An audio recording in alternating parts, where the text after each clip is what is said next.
You know, I'd get out there. If I didn't have no money, I'd go panhandle just so I could have that medicine with alcohol to help me cope with that day. You don't have a job. Nobody wants to hire you because of your lifestyle, where you're living. You're going to get what you want to get. 5 years ago, Christmas Eve, I sat there next to this tree with all my gear right there and everything, had a sign sitting in front of me that says, "Homeless man needs help. Anything appreciated. God bless. Thank you." And that's the day I made like almost 600 bucks. I'd probably say about 4 hours. And it's natural to want to help people who are displaying that kind of a message. Oftentimes it will cause safety issues because they're using small medians in these main intersections. It's a safety issue for them as a pedestrian walking in so much traffic, and it's a safety issue for people driving their cars. People who are genuinely struggling with homelessness, they need assistance.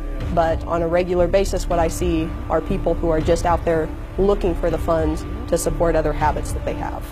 What money a lot of people do panhandle for is three things: drugs, alcohol, tobacco. As a community member wanting to help, you can contribute to these larger organizations who are designed to help homeless people.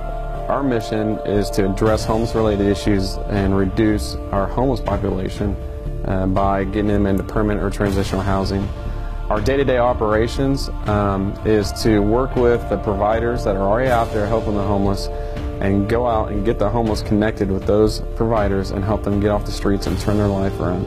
So our perspective is a little bit different. We're going to walk in there, I'm going to see Fred urinating in public or drinking in public, and I'm going to say, "Hey, instead of going to jail today, how about I take you and go to a place for inpatient treatment for substance abuse?" And he gets to choose that because I can't force him to do that. Officer Nate Sweetall come and had a talk with me, and he gave me an opportunity to want to make a change because he seen something good in me. Now I've started the process of addressing the real issues of his homeless problem and not compounding it, making it worse with tickets or fines and putting him in jail. He's just going to get released, and what's he going to do? He's going to go back to the same park, he's going to go panhandle again and start the process over. We got to break that cycle and get him into the real help that he needs to change his life around. When they have cash, instead of going through those charitable organizations to get things like housing and food, they can use that cash to support their addictions, which actually perpetuates the problem that they're in. I think it's great that citizens want to help the homeless. That speaks volumes about our community.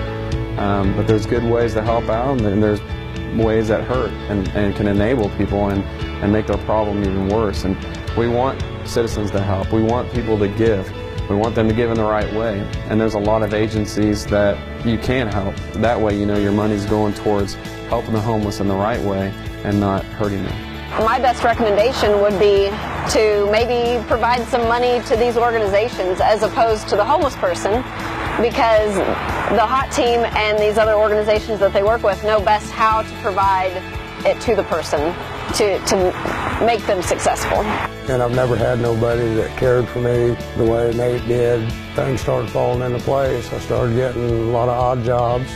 I was making good money and I saved a lot of money. 3.5 years sober. I own 2 trucks, I own a car, I own a Harley. I got my own house, 2 big pull-behind barbecue pits, you know, to be able to go out and have fun with at the lake. Yeah, life's good.